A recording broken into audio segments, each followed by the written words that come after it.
अस्सलामुअलैकुम स्टूडेंट्स। इस वीडियो में हम टाइप्स ऑफ केमिकल रिएक्शंस को स्टडी करेंगे। केमिकल रिएक्शंस के बहुत सारे टाइप्स हैं, उनमें से हम यहाँ पर 7 रिएक्शंस को डिस्कस करेंगे। सबसे पहला रिएक्शन जो हमारे पास है वो है एडिशन रिएक्शन और सिंथेसिस। जैसे कि नाम इंडिकेट कर रहा है कि इस रिएक्शन में कोई चीज़ की फॉर्मेशन होगी, यानी कोई नई चीज़ बनेगी। बेसिकली इस रिएक्शन में दो या दो से ज़्यादा रिएक्टेंट्स आपस में रिएक्ट करते हैं और एक नई चीज़ की फॉर्मेशन हो जाती है, यानी कि एक नया प्रोडक्ट बन जाता है। यानी कि यहाँ पर ए और बी आपस में रिएक्ट करेंगे और रिजल्टेंट हमें जो है प्रोडक्ट साइड पर ए बी मिल जाएगा।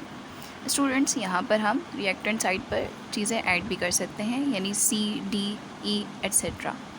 ठीक है, यानी रिएक्टेंट जो है वो दो से ज़ायद भी हो सकते हैं। इसके बाद जो सेकंड हमारे पास रिएक्शन है वो है डिकम्पोजिशन रिएक्शन। जैसे कि नाम इंडिकेट कर रहा है, इसमें किसी चीज़ की डिकम्पोजिशन होगी, यानी ब्रेक डाउन होगा। डिकम्पोजिशन रिएक्शन एडिशन रिएक्शन का रिवर्स होता है, यानी यहाँ पर ए बी ब्रेक होगा ए एंड बी में। या अगर हम कोई कॉम्प्लेक्स कंपाउंड लेंगे तो वो अपने इंडिविजुअल रिएक्टेंट्स में ब्रेक हो जाएगा। यानी अगर एक कंपाउंड है हमारे पास ए बी सी, और जब हम इसको ब्रेक करवाते हैं तो ये अपने रिएक्टेंट्स यानी ए बी एंड सी में ब्रेक हो जाएगा। इसके बाद है हमारे पास सिंगल डिस्प्लेसमेंट और सिंगल रिप्लेसमेंट रिएक्शन। जैसे कि नाम इंडिकेट कर रहा है कि इसमें सब्स्टिट्यूशन होगी या रिप्लेसमेंट होगी, लेकिन किसी एक रिएक्टेंट की। जैसे कि यहाँ पर हमने एक एलिमेंट लिया है ए और एक कंपाउंड लिया है बी एक्स। ठीक है, तो ए जो है वो सिंगल ऑलरेडी मौजूद है, तो ए क्या करेगा, बी एक्स यानी जो कंपाउंड मौजूद है उसमें से बी को रिप्लेस करवा देगा और ख़ुद उसकी जगह पर आकर लग जाएगा। यानी इसने क्या किया, रिप्लेस करवा दिया है। इस तरह के रिएक्शंस को हम सिंगल डिस्प्लेसमेंट रिएक्शंस कहते हैं। फोर्थ रिएक्शन है हमारे पास डबल डिस्प्लेसमेंट रिएक्शन। इसमें क्या होता है कि हम दो डिफरेंट कंपाउंड्स लेते हैं और उनके पार्टनर्स आपस में एक्सचेंज हो जाते हैं। जैसे यहाँ पर A B and C D हैं, तो ए जो है वो सेकेंड कंपाउंड के साथ, यानी उसमें जो मौजूद एलिमेंट है यानी डी है, उसके साथ कपल कर रहा है। इसी तरह से फर्स्ट रिएक्टेंट का बी जो है वो सेकेंड रिएक्टेंट के सी के साथ रिएक्शन कर रहा है, यानी दोनों ही अपने पार्टनर्स को एक्सचेंज कर रहे हैं। इसके बाद है हमारे पास कंबस्शन रिएक्शन। कंबस्शन रिएक्शन का मतलब होता है कार्बन कंपाउंड्स का ऑक्सीजन के प्रेजेंस में बर्न हो जाना, और कंबस्शन रिएक्शन के नतीजे में हमें हीट मिल रही होती है। और अक्सर कंपाउंड्स में ये देखा गया है कि हीट के साथ साथ वाटर भी रिलीज़ हो रहा होता है और साथ में कार्बन डाइऑक्साइड गैस भी रिलीज़ हो रही होती है। सिक्स्थ रिएक्शन है हमारे पास न्यूट्रलाइजेशन रिएक्शन। न्यूट्रलाइजेशन रिएक्शन एक ऐसा रिएक्शन है जिसमें एसिड एंड बेस आपस में रिएक्ट करते हैं और प्रोडक्ट साइड पर हमें सॉल्ट एंड वाटर मिल जाता है। लास्ट रिएक्शन है हमारे पास प्रेसिपिटेशन रिएक्शन। प्रेसिपिटेशन रिएक्शन एक ऐसा रिएक्शन होता है जिसमें हम दो एक्वस सॉल्यूशन लेते हैं, यानी कि जिस सॉल्यूशन को हमने वाटर में बनाया हुआ है, और जब हम इनको आपस में मिक्स करते हैं तो ये क्या करते हैं, अपने पार्टनर्स को एक्सचेंज कर देते हैं और रिज़ल्ट में हमारे पास जो प्रोडक्ट मिलता है वो रिएक्टेंट के मुकाबले में डिफरेंट होता है, यानी उसमें सॉलिड पार्टिकल्स हमें नज़र आने लगते हैं जो कि बॉटम साइड पर जाकर डिपॉजिट हो जाते हैं।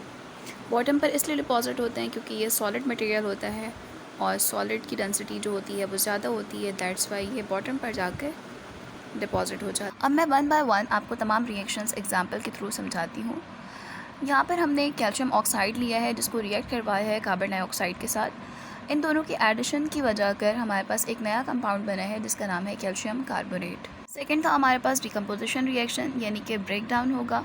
तो इसमें हमने वाटर लिया है और वाटर जो है वो हाइड्रोजन एंड ऑक्सीजन गैसेस में ब्रेक हो रहा है।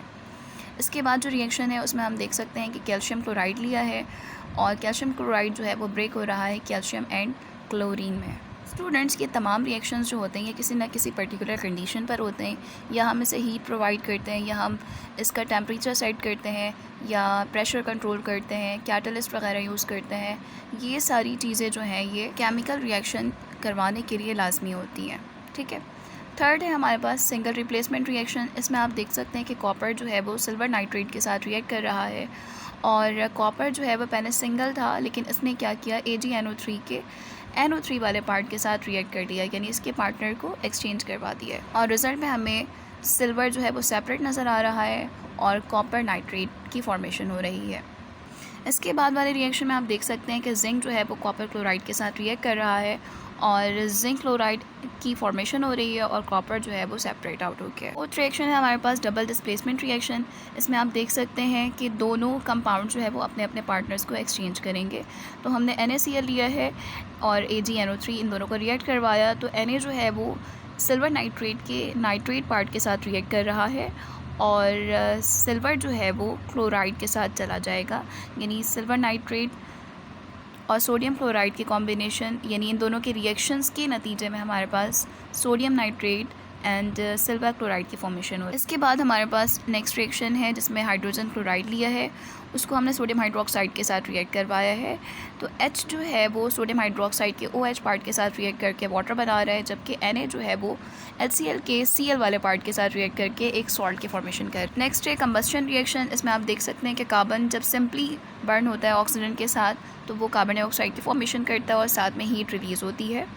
लेकिन अगर हम हाइड्रोकार्बन लें, हाइड्रोकार्बन यानी कि कार्बन एंड हाइड्रोजन का कॉम्बिनेशन, इस तरह के कंपाउंड्स अगर हम लेते हैं हाइड्रोकार्बन्स और उसको ऑक्सीजन के प्रेजेंस में बर्न करवाते हैं तो हमारे पास कार्बन डाइऑक्साइड के साथ साथ वाटर भी हमें प्रोडक्ट साइड पर नज़र आता है और साथ में हीट रिलीज़ होती है। इसके बाद है न्यूट्रलाइजेशन रिएक्शन, जिसमें मैंने आपको बताया था कि एसिड और बेस आपस में रिएक्ट करते हैं और सॉल्ट एंड वाटर की फॉर्मेशन होती है। तो HCl एक एसिड है और सोडियम हाइड्रोक्साइड एक बेस है, ये दोनों आपस में रिएक्ट कर रहे हैं और NaCl यानी एक सॉल्ट की फॉर्मेशन कर रहे हैं। स्टूडेंट्स, आप यहाँ पर गौर से देख सकते हैं कि एक तरह से ये जो रिएक्शन है ये डबल डिस्प्लेसमेंट रिएक्शन भी है, लेकिन क्योंकि पर्टिकुलरली एसिड और बेस रिएक्ट कर रहे हैं और सॉल्ट एंड वाटर की फॉर्मेशन हो रही है तो हम इसको न्यूट्रलाइजेशन रिएक्शन का नाम दें। इसके बाद है लास्ट हमारे पास प्रेसिपिटेशन रिएक्शन। यहाँ हम देख सकते हैं कि हमने रिएक्टेंट साइड पर सिल्वर नाइट्रेट लिया है जिसको हमने रिएक्ट करवाया है कैल्शियम क्लोराइड के साथ। इन दोनों का हमने एक्वस सॉल्यूशन लिया था और इन दोनों के रिएक्शन के नतीजे में हमारे पास जो प्रोडक्ट्स बने हैं उसमें हमारे पास AgCl है और कैल्शियम नाइट्रेट। तो स्टूडेंट्स, हमें पता है कि कैल्शियम नाइट्रेट जो है वो सॉल्युबल होता है वाटर में, जबकि AgCl जो है वो वाटर में सॉल्युबल नहीं होता, तो इसके प्रेसिपिटेट्स फॉर्म हो जाएंगे। स्टूडेंट्स, मुझे उम्मीद है कि आपको ये तमाम रिएक्शंस जो है वो समझ आए होंगे और आपके लिए लेक्चर बेनिफिशियल होगा। Okay, thank you so much.